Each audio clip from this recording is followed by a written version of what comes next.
Há mais de um século, o Titanic bateu em um iceberg e afundou no fundo do Oceano Atlântico.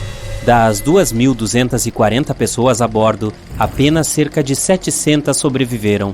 Desde então, a tragédia tem sido tema de inúmeros filmes, documentários e livros. Embora tenhamos aprendido muito sobre o navio e muitas pessoas a bordo, quase não sabemos nada sobre o iceberg responsável pela catástrofe, especialmente qualquer coisa sobre o seu tamanho.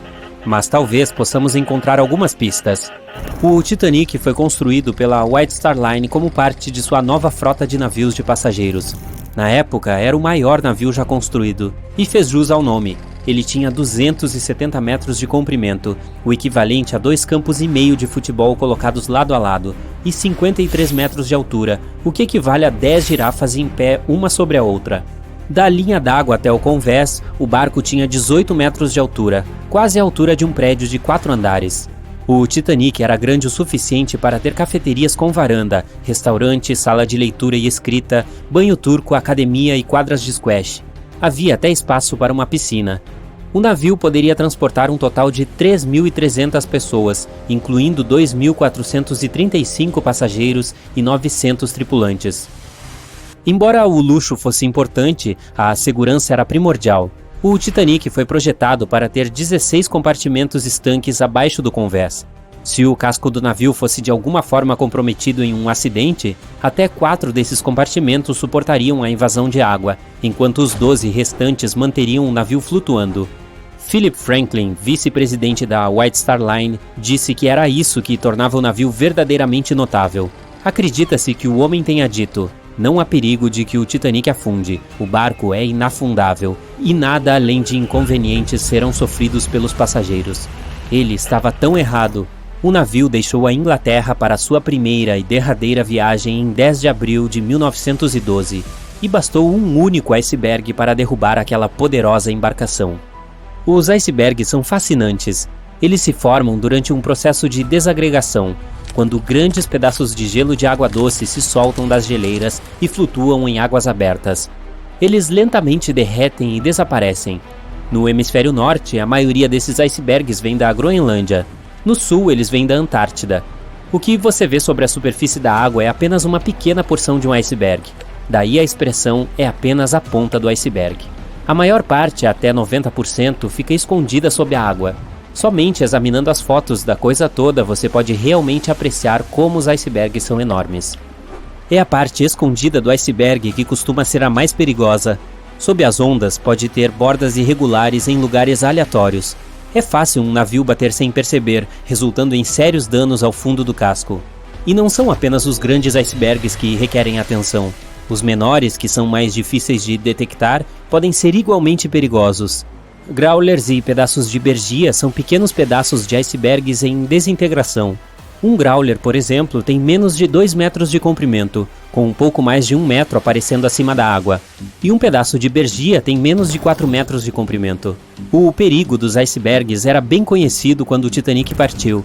Em 1901, o Islander viajava pela passagem interior rumo ao Alasca quando colidiu com um iceberg e afundou imediatamente. Felizmente, 138 das 178 pessoas a bordo conseguiram chegar em segurança. Naquela época, não havia nenhum equipamento especial para detectar icebergs. A melhor ferramenta era os olhos. De um ponto de observação especial acima do navio chamado Ninho de Corvo, 2 membros da tripulação ficavam olhando para o oceano em busca de possíveis perigos. O Ninho de Corvo estava localizado na frente do navio, 14 metros acima do convés. Ficava preso ao mastro. Desta altura, uma pessoa tinha uma boa visão do oceano. Se visse algo suspeito, poderia tocar um grande sino e fazer soar o alarme. Depois disso, se poderia ligar de um telefone especial para avisar o capitão de qualquer perigo. Mas imagine que trabalho horrível deveria ser, especialmente na noite em que o Titanic afundou. O Ninho do Corvo não era uma sala quente e aconchegante cercada por janelas. Em vez disso, era uma grande banheira aberta exposta às variações do clima. Em 14 de abril de 1912, a temperatura do ar estava em torno de 4 graus Celsius, o que está próximo do congelamento. Com o navio se movendo a cerca de 23 nós, mais de 42 km por hora, os marinheiros deviam estar sentindo aquele ar frio pressionando contra qualquer pele exposta. A única coisa boa sobre o trabalho era que um turno durava apenas 2 horas. Frederick Fleet foi o marinheiro que realmente avistou o iceberg que afundou o Titanic. Ele estava no Ninho do Corvo trabalhando com Reginald Lee na época. Fleet cuidava do lado esquerdo do navio, enquanto Lee esquadrinhava o lado direito. Eram 22 horas quando os dois homens começaram seu turno. Eles já haviam sido avisados sobre a possibilidade de gelo, mas quando está frio e escuro, pode parecer uma tarefa impossível. Pior ainda, os dois homens nem sequer tinham binóculos para facilitar o trabalho. Fleet mais tarde insistiria que, se tivessem binóculos, poderiam ter evitado a tragédia. Com cerca de 20 minutos restantes no trabalho, os marinheiros notaram o iceberg. Fleet tocou o sino, uma vez, 2 vezes e de novo. Ligou então para a ponte para informar a tripulação. No início, a ligação parecia chegar na hora certa. Os motores do navio inverteram e o enorme transatlântico conseguiu virar. No entanto, não foi o suficiente para evitar o iceberg. Pedaços de gelo caíram no convés do navio. O iceberg rasgou o casco e a água inundou. 2 horas e 40 minutos depois, o Titanic havia desaparecido. E aqui temos a pista número 1. O iceberg era grande o suficiente para ser visto a olho nu na escuridão da noite sem binóculos. Também era alto o suficiente para que pedaços de gelo caíssem no convés do navio. Como tudo isso aconteceu muito antes das mídias sociais e smartphones, ninguém a bordo fez fotos ou vídeos na época. Então, é claro, não temos nenhuma filmagem do iceberg real. Mas há fotos do possível iceberg mais tarde naquele dia. O SS Prince Adalbert estava navegando perto da área na manhã de 15 de abril de 1912. O comissário do navio ainda não tinha ouvido falar sobre o que havia acontecido com o Titanic. Mas quando viu um iceberg flutuando, foi compelido a fotografá-lo. Por quê? Havia uma linha de tinta vermelha ao longo da parte inferior do iceberg, indicando que provavelmente havia colidido com um navio em algum momento nas 12 horas anteriores. Uma segunda foto foi tirada de um navio chamado Minia, enviado para a área para procurar detritos da colisão. O capitão de Carteret disse que entre os destroços ele tinha visto apenas um iceberg e que também notou uma mancha de tinta vermelha nele.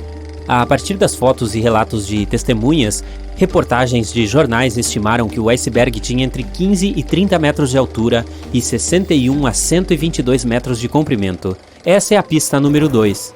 O iceberg que atingiu o Titanic provavelmente começou sua jornada oceânica da costa da Groenlândia, passando pela Baía de Baffin até o Estreito de Davis.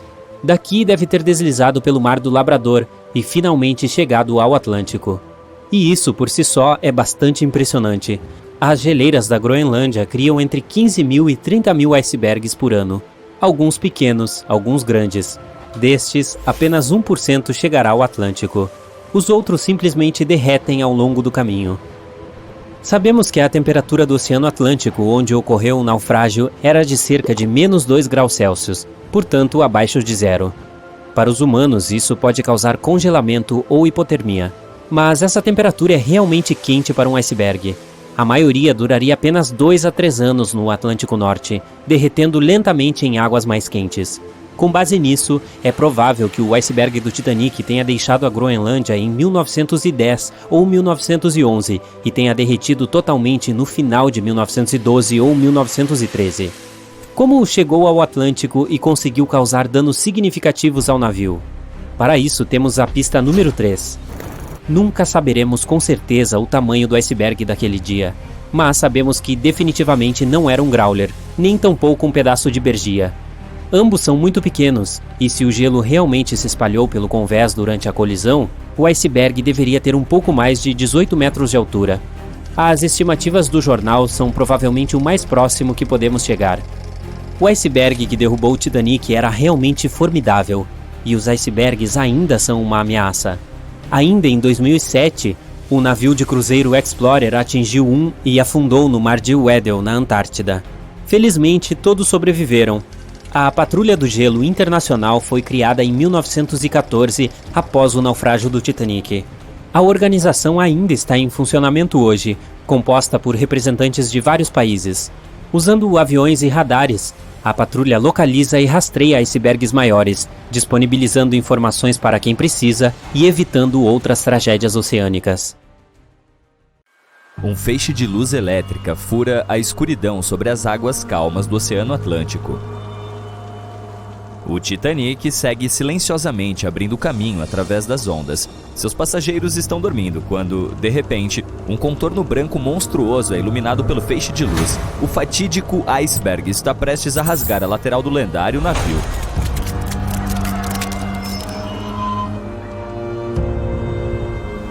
14 de abril de 1912.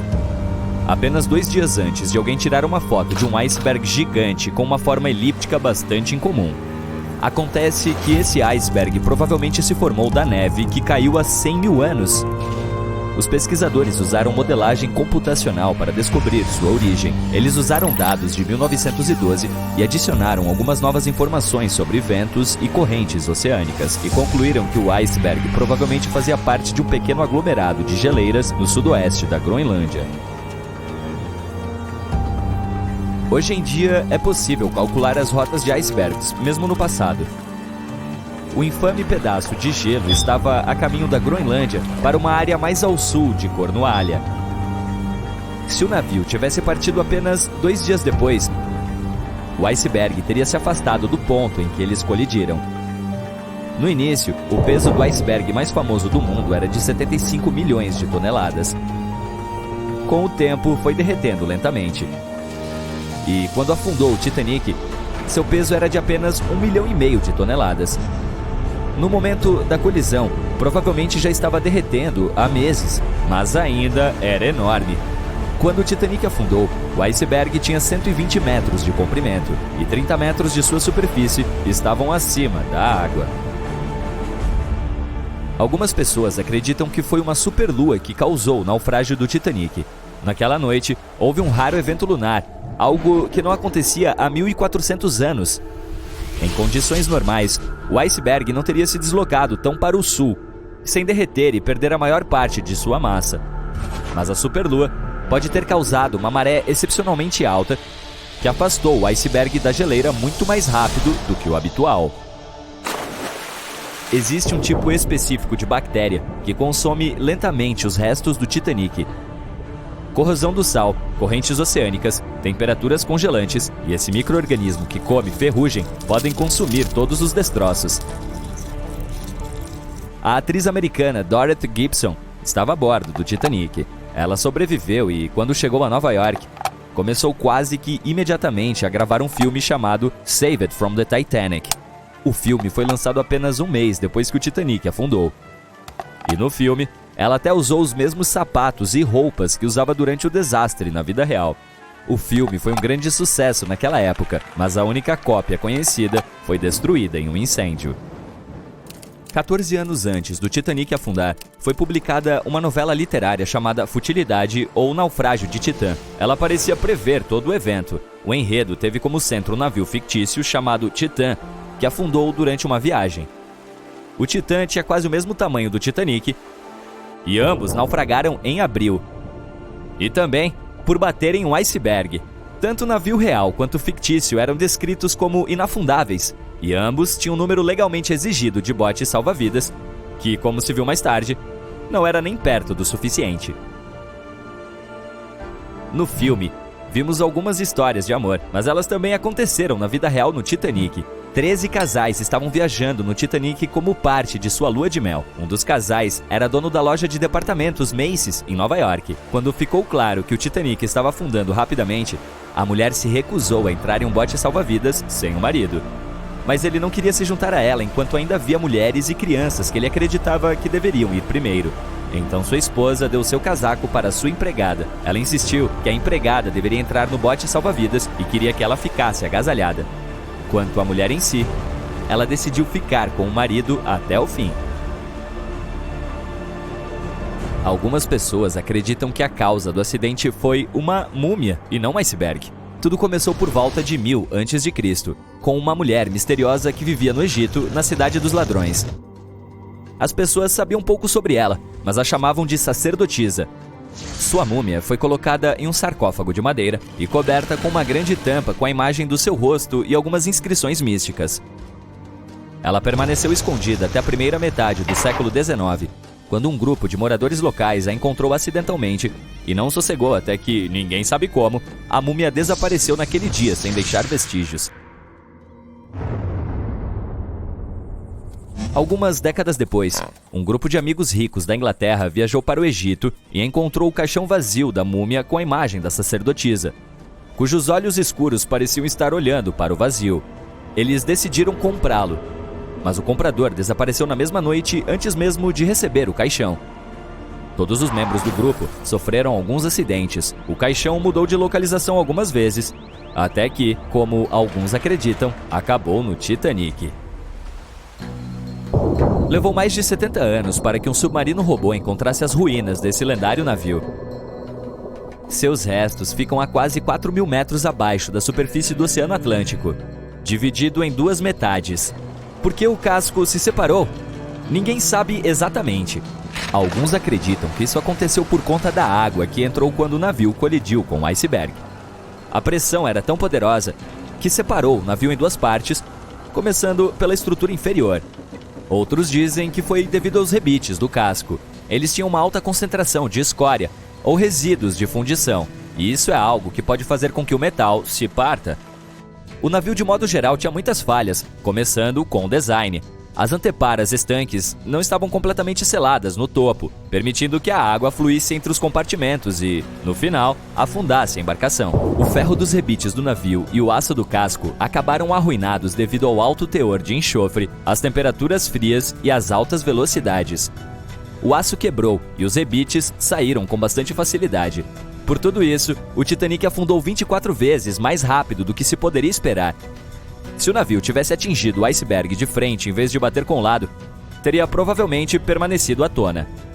Porque os membros da tripulação não tinham binóculos, certamente isso teria ajudado a identificar o iceberg a tempo e talvez até fosse possível evitar o desastre. Mas os binóculos do Titanic estavam trancados em um compartimento. Apenas um membro da tripulação tinha a chave. E ele havia sido transferido do navio logo antes de zarpar. Mais tarde, ele disse que não se lembrou de entregar a chave. Mas, mesmo sem os binóculos, o navio poderia ter tido algum tempo para mudar de rumo e evitar a colisão, se a tripulação tivesse recebido algum aviso.